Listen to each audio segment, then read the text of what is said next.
Well, I hope today has been a good day for you so far. Our final keynote to wrap up all we've learned, plus more, knowing we are indispensable, joins us with a fierce passion for inclusion. She's an advocate for all in.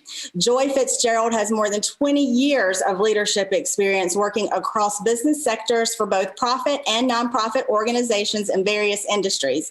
She is a highly sought after executive coach, so we're glad that she's here today, helping leaders go from where they are to where they aspire to be. She has served on boards for several organizations and was named by Diversity Journal as a woman worth watching, by Healthcare Business Women's Association as a rising star, and by Black Enterprise as a top executive in corporate diversity.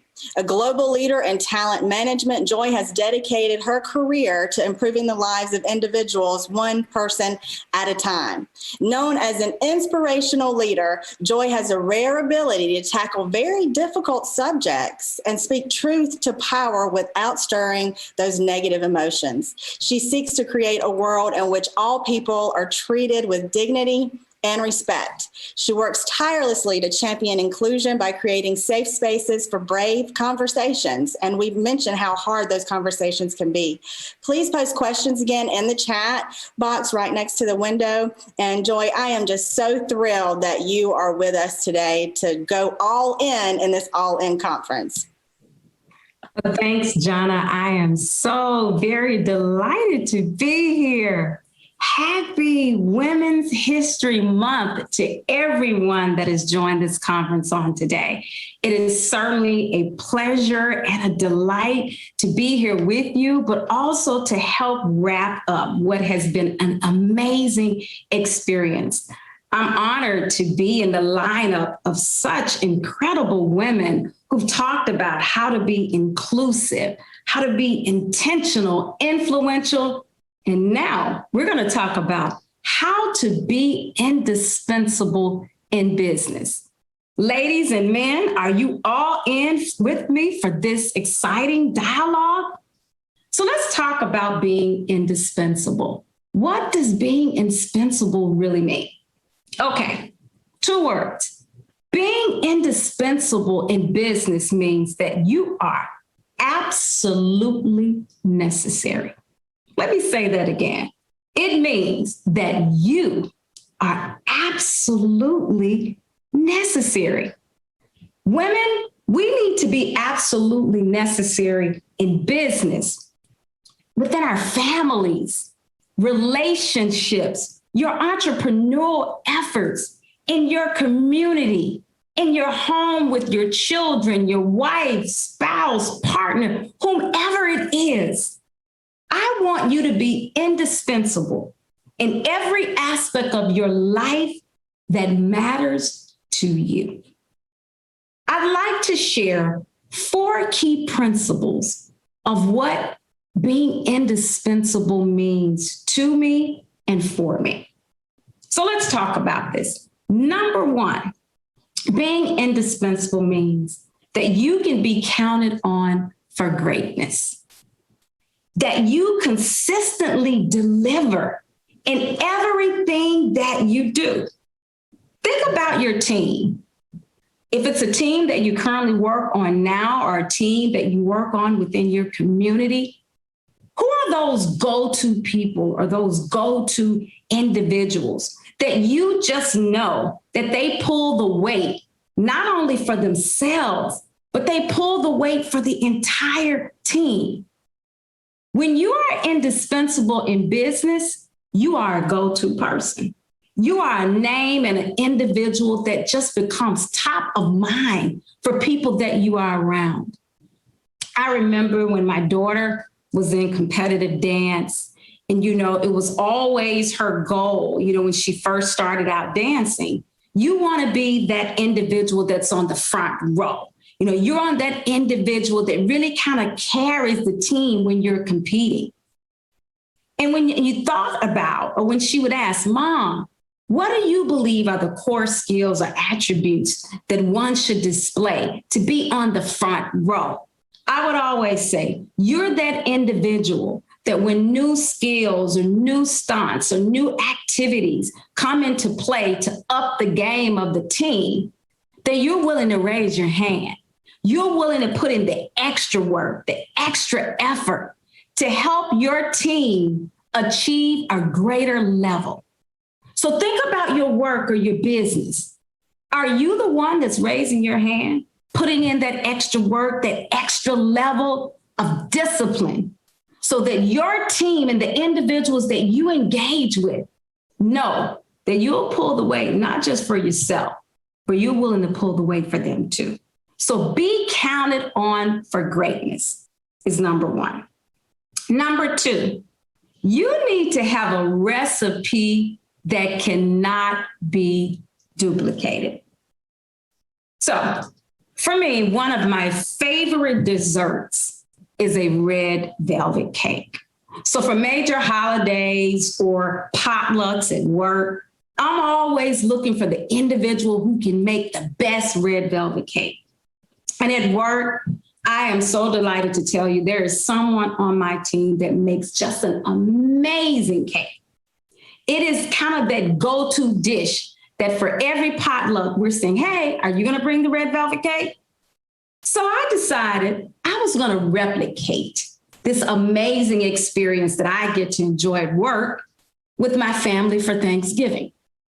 I met with the individual, got all of the specifics for the recipe, bought all the items, the equipment. I was ready.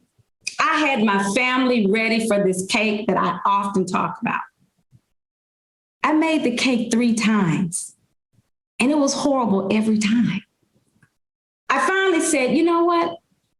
This isn't my thing. And it's okay to know what's your thing and what your thing is not. But I realized that the individual who makes this cake, not only is the design and the recipe, but there is a unique value proposition that they have that, in my view, it just can't be replicated or duplicated.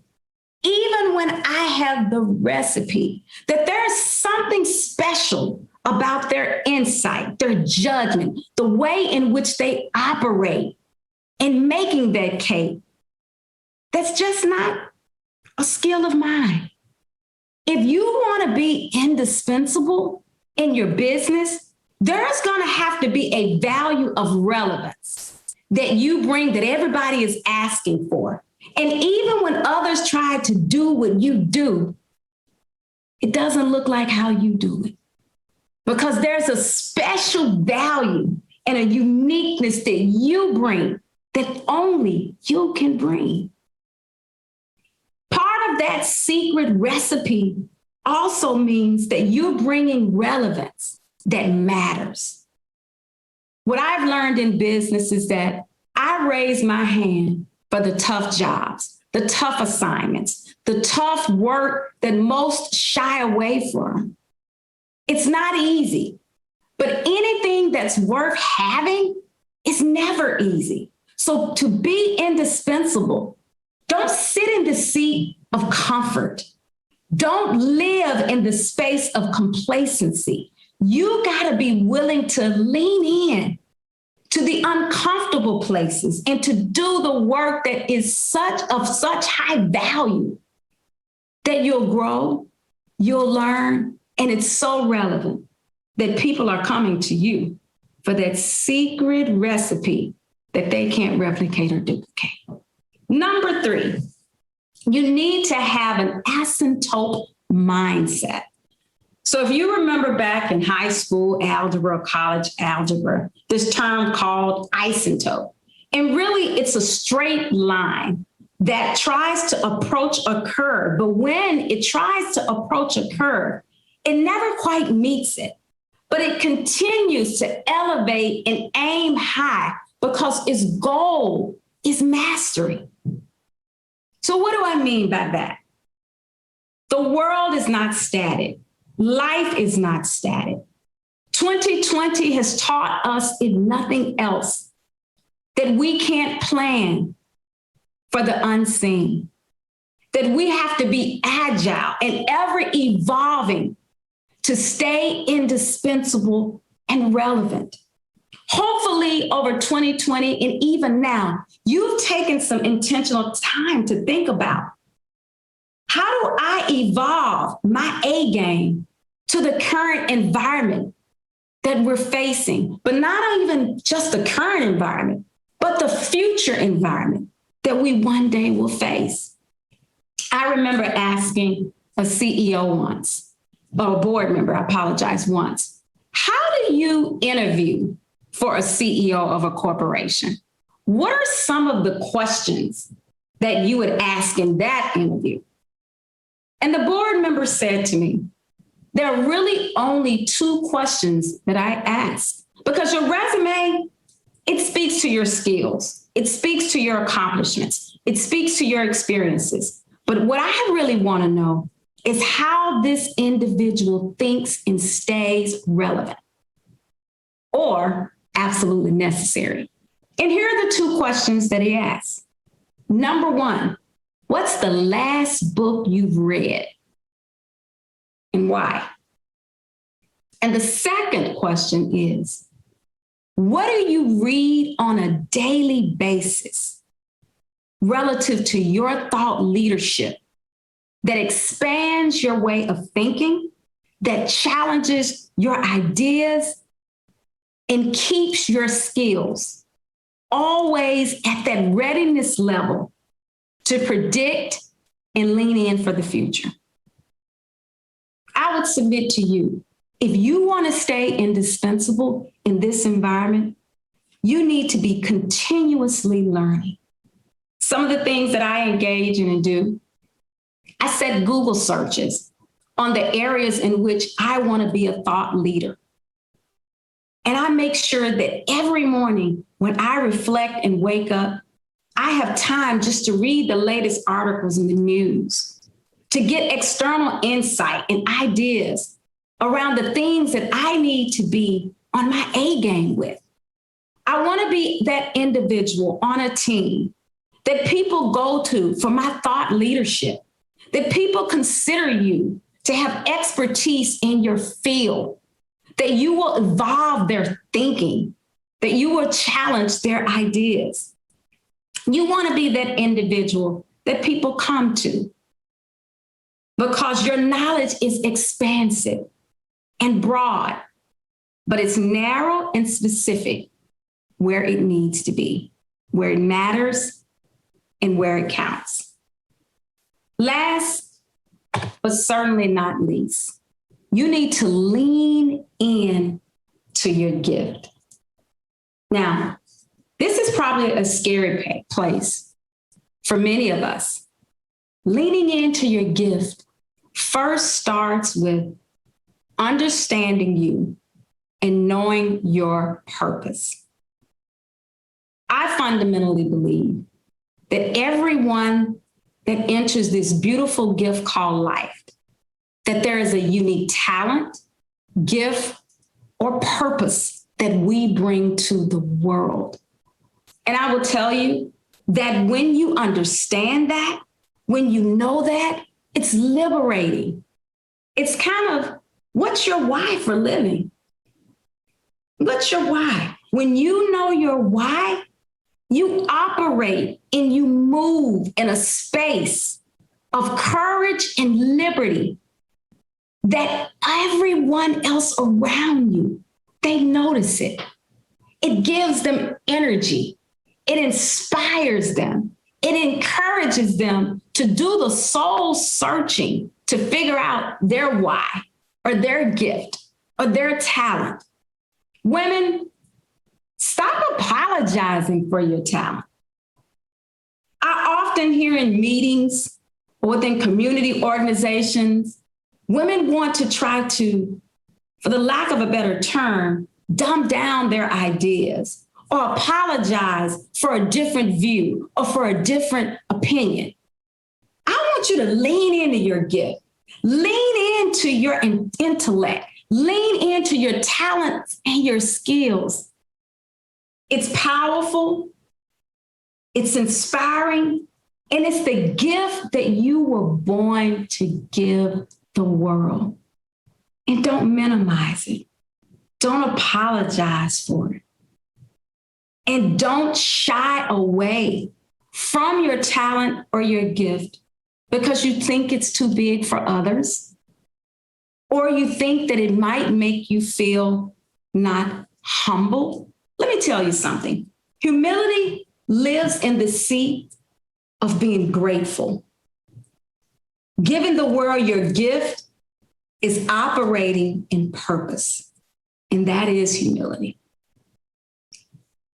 You also need to know your worth.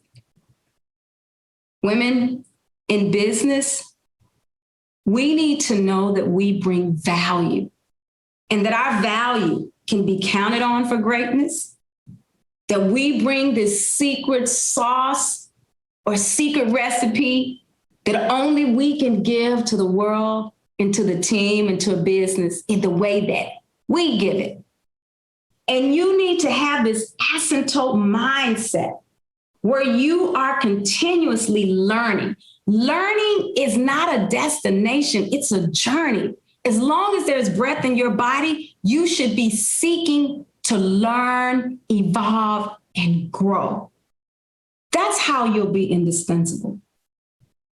If you're like me, I would never want to go to a physician's office, a clinic, or even to get my car fixed from someone who I believe has expertise that's 20 years dated with no new information to be relevant to our current environment. So in the spaces in which you operate, think of the work you do from that vantage point. And how are you staying competitive and relevant? And the last question I will leave you with is, how are you all in for you? You'll never be all in your business if you first don't self-prioritize what's important to you. Your self-worth, your self-love, your self-healing. And ladies, we require self-time. I often say the most important conversation you can have in a day is with yourself. And when you're all in for you, you'll be all in your business, to your family, in your relationships, in your community, and to the world, because you're giving the world the best version of you. I hope this has been helpful. And it's certainly been an opportunity for me to learn and invest in my self-growth by attending this conference on today. So thank you, Jana, for this amazing opportunity. I consider it a gift to me. Thank you, Joy. And boy, what a gift you have given us. I mean, the list goes on of the many gifts that you've given us today. Such inspiration. We do have some questions, though. And first, I want to start out with Anita's question. You talking about reading materials. What are you reading right now? Could you please share your favorite reading materials, podcasts, etc.?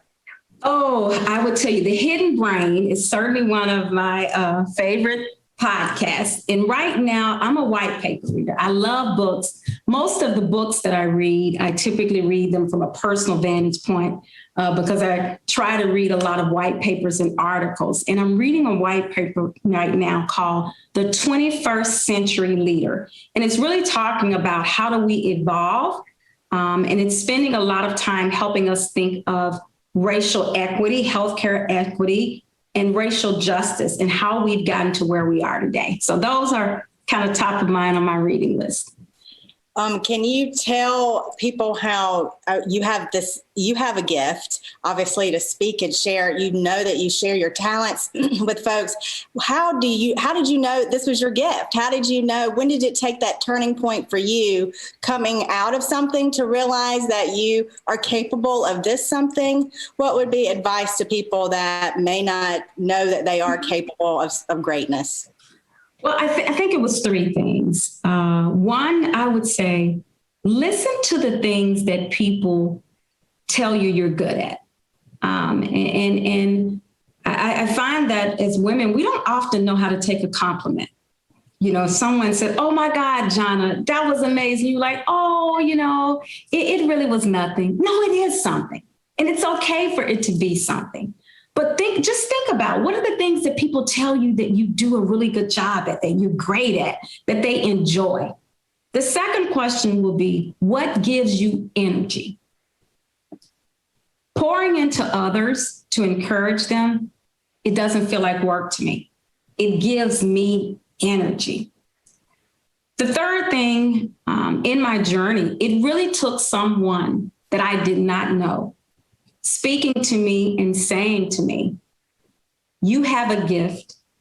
You're trying not to own it. You're trying to minimize and diminish it because you're so afraid of what others will think, and you're afraid to fail. And that was that moment in my life that I will never forget. It brought tears to me because it spoke to my soul, and someone that didn't know me at all, they saw me. They got me. And it propelled me to do the work. In spending a lot of reflection time and vision boarding to really get the courage to be unauthentically me. And sometimes that's what we feel, invisible. And yes. You just hit the nail on the head that you felt invisible, and someone that noticed you wasn't anyone that you knew at all. No. So there are people that are watching us that we are impacting day to day, not realizing the impact that we're having on them, but not realizing our own talents and our own contributions Absolutely. to the table, whether it be in the business world or whether it be even at home with our families or just our surrounding activities. I would agree. Some other questions, they just keep popping in. They just keep flowing in. So everybody just thinks that it was such great information, great talk, some great takeaways.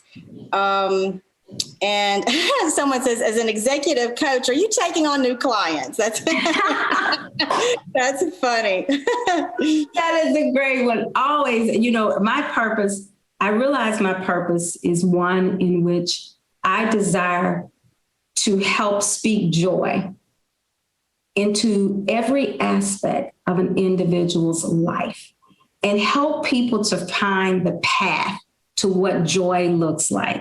Happiness is an emotion, but joy is truly a state of mind.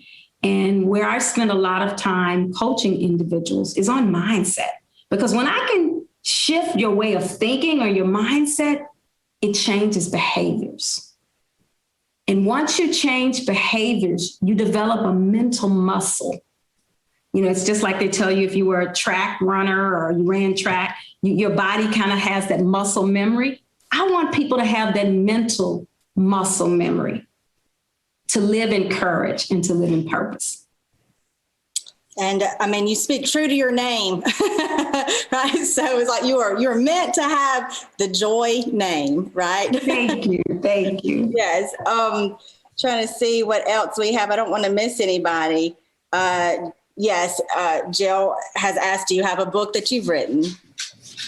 Yes. Yes. Yes. If not, you need to write one, but we know you have a book. Yes, I have a book and a journal.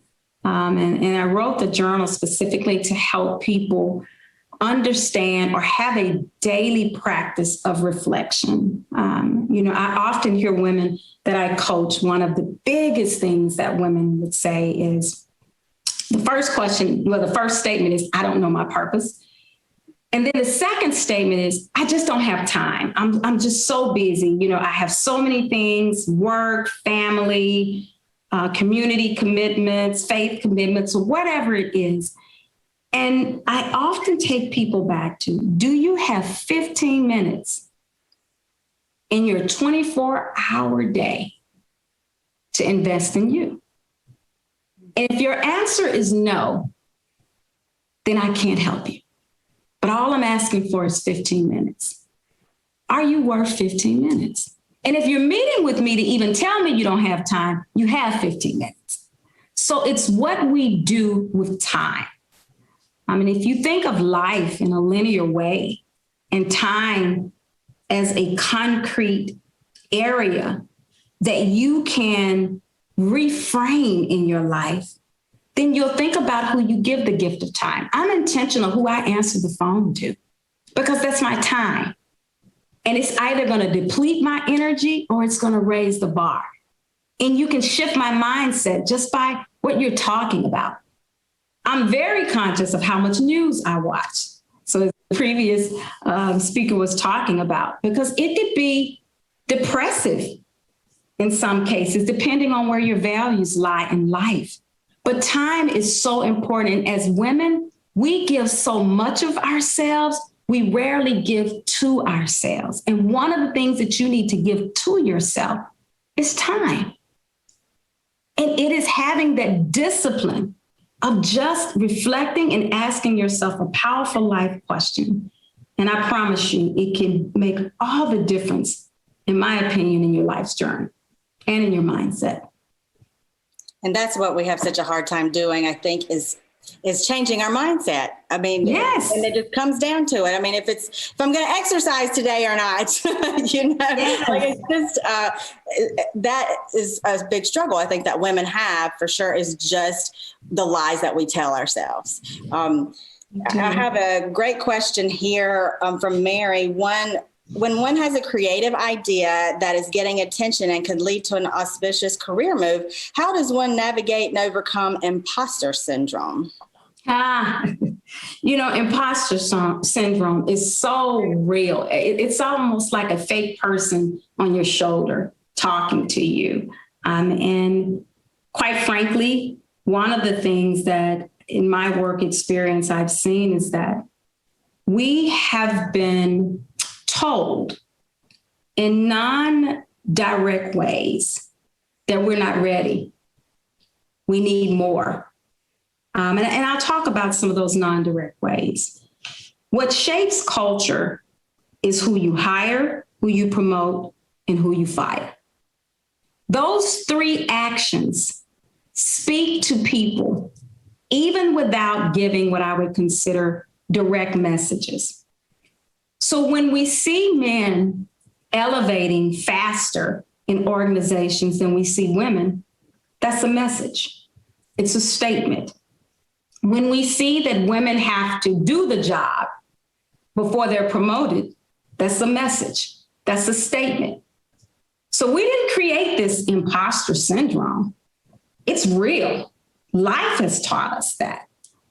The fact that there are now more women graduating, undergraduate, master's, doctorates, and higher degrees than men. First time in history, but yet we aren't represented at the most senior levels of leadership.